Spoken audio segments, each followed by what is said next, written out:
Welcome to Dory Cote on Shamanism, a weekly podcast that explores one theme in shamanism throughout each month. Get comfortable, have a seat, and let's get started.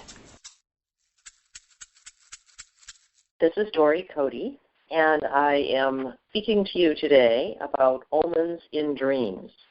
This is the second in a series of podcasts about omens. And the next one after today will be omens in your home, and then omens while you're traveling. Today we will be speaking about omens in your dreams with a question and answer format. Dory, what is an omen in a dream? How can I tell if something in a dream is an omen?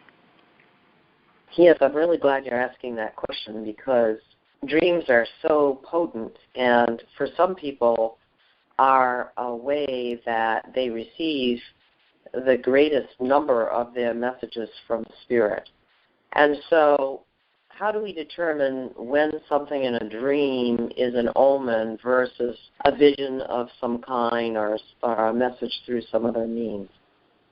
What I would suggest is that when we are having dreams where we're seeing an object or a symbol or a sign of some kind repeatedly, not just in one dream, but perhaps in multiple dreams in one sleep period or in multiple dreams during numerous sleep periods, then there is something about that symbol or sign or object that we're seeing that is clearly an omen that we're meant to pay attention to. Let's say, for instance, as an example, that you are repeatedly seeing a car with all four of its doors wide open, and somebody is driving the car and you are a passenger in the back seat, but the car is being driven with all the doors open, and you see that repeatedly, then I would say that there's symbology there. There's something about the car with its doors open, somebody else driving, and you in the back seat, particularly if that's all you see in the dream. Now, if there's a whole long story associated with the dream, then there's more of a vision or a very clear message in the dream. But if what you're seeing in the dream is like a glimmer or a slideshow of one auto or several autos where the doors are wide open and you're a passenger in the back seat, then that would be an omen. That's just one example, of course. There's so many other ways that you might see omens.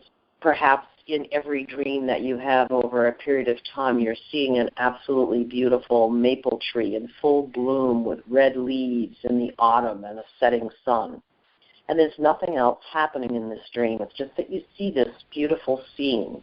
Then that would be an omen, as opposed to you see this beautiful tree, the maple tree with the red leaves and the setting sun, but there's a whole story that goes along with that. You're running up a hill, and there's three children playing in the grass, and the dog comes and jumps on you, and, the story unfolds. Then that's not an omen. The tree is no longer an omen. It's part of the vision or the message that you're getting from the whole dream series.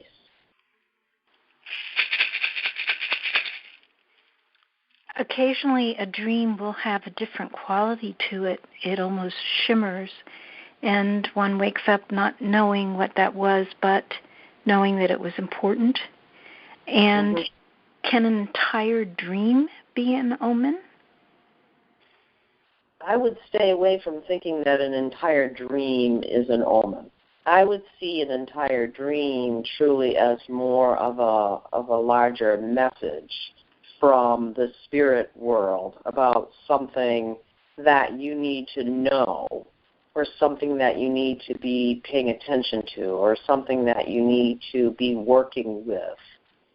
So, for people who have the ability to, what I recommend is that if there's a dream like the kind that you're mentioning, where there's clearly you come back from it and you know, ooh, that was an important dream and I need to pay attention to it, then I would encourage that person to do a shamanic journey to inquire about their helping spirit, whether it's a power animal or an upper world teacher, about what is it I need to know about that dream. Or even go into a journey and relive the dream with the help of your power animal or upper world spirit helper. Some sense of what are the important elements of this dream and how is it speaking with me? What do I need to know? What was the message of this dream? And sometimes it takes more than one journey. You know, you might get a part of the message in one journey, and then you may have to go back and revisit that dream more than once in order to completely unpack it.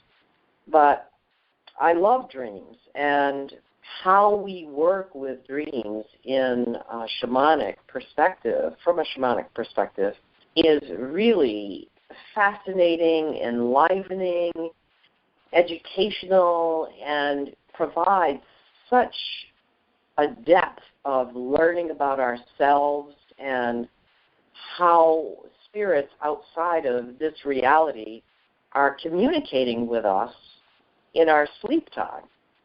Because if you think about it, when could you possibly be more available to spirit communication than when your conscious mind is not quite so active with thinking or working at your computer or solving a math problem or writing checks to pay your bills or driving your automobile?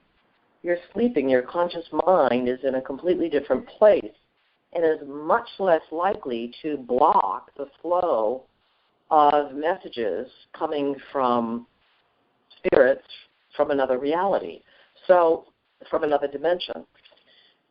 It's a very rich place. The dream time is a very, very rich place for omens to come to us and also for messages from our spirit helpers.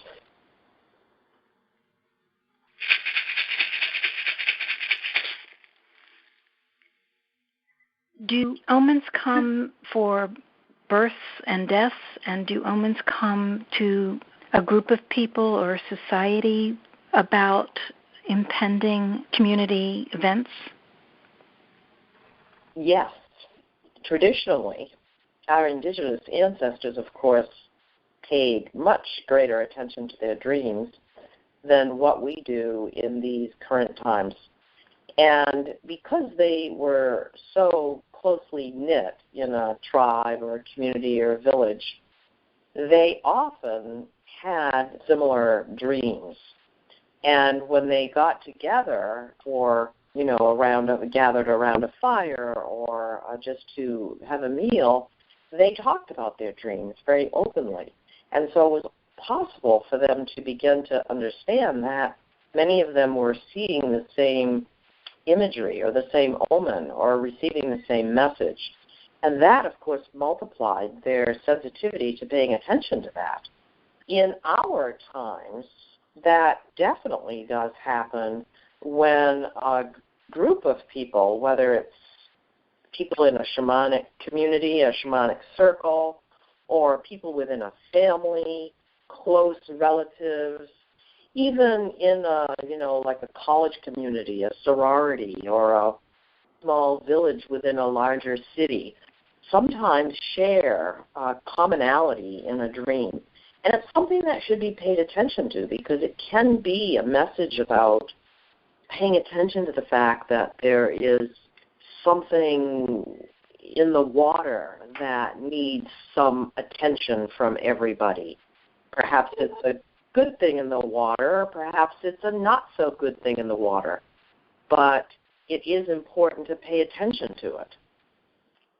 Yeah, the short answer is yes. It is definitely highly possible that groups of people can see the same omen within dreams, and for people who are close with one another, it is really helpful to share what they're getting so that there can be a teaching for the larger group and something to pay attention to, such as, like I said, if people are all dreaming something about they need to be paying attention to the water, then that can mean so many things. If you live in Santa Fe, New Mexico, it could mean, oh, yes, we need to be paying attention to the fact that maybe there's not enough water, or maybe we need to be paying attention to the fact that the rain is coming. Or if you live by the ocean, maybe it means, there's some tidal changes here. Perhaps we need to move a little further away from the water. Or if you live in the mountains, maybe you need to pay attention to the quality of your drinking water. So there's no one way to interpret it, but it is nonetheless a sign, a symbol that there's something happening with the element of water that, as a community, you need to be paying attention to.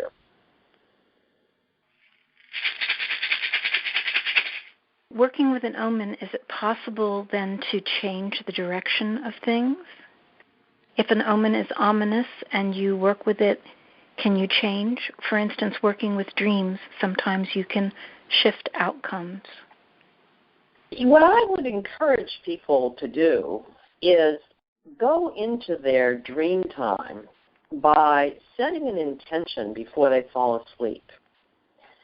And having that intention be that in their dream time, they are able to transmute any negativity around some area of their life that they would truly like to shift.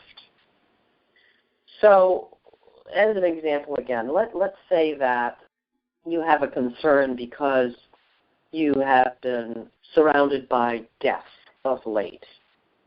A parent died, and then one of your good friends was diagnosed with a terminal illness, and somebody else who's close to you is in hospice care right now. And so you have this overwhelming sense around you of, like, the ominous nature of death. And that frightens you, as it would most people. Like, oof, is this something I need to be paying attention to?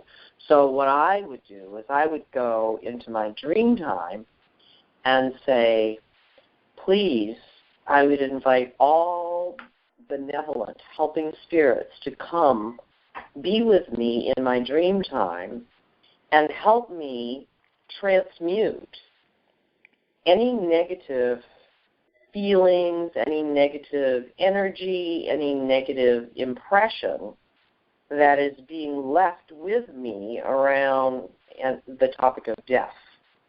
And take this away from me, transmute it into pure light and love, because in fact, even though in current times we view death as a bad thing, death really is not a bad thing. It's a transition, and we have the capacity in our dream time to view that transition in a light way rather than a dark way, and particularly if we ask for that intervention and for that capacity that while we're not in our thinking mind, the spirits will come and help us transmute that energy and that belief. Thank you for these answers. Is there anything else you would like to add? Yes, in ending, I would like to encourage everybody to please pay more attention to your dreams. And when you go to bed at night, ask for a dream.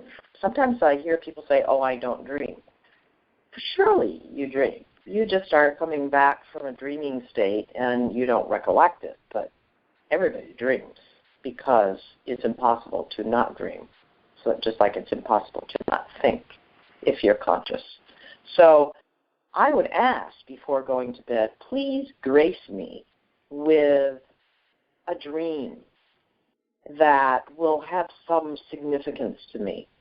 And if you have a particular concern or a question on your mind when you go to bed, you could be very intentional about saying, please come to me and help me through a dream to understand something that my rational mind is struggling with and I'm having difficulty understanding. And it might not happen the first night, but if you keep repeating that intention over a period of nights or days when you go to bed, then you will begin to unfold some response to that in your dream time. It will happen. It might take a while. It might be in pieces at the beginning, but eventually you will begin to get some responses to your questions. For the spirits are present everywhere, all the time. And if we ask them for help, particularly in our sleep time, they will come and they will help. So bless you and thank you for your questions. Thank you.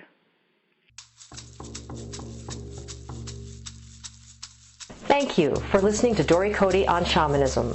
We'd love to hear your thoughts, stories, reactions, and questions. Come on over to dorycote.com and join the conversation. And tune in next week for more on this subject, or next month for a new subject.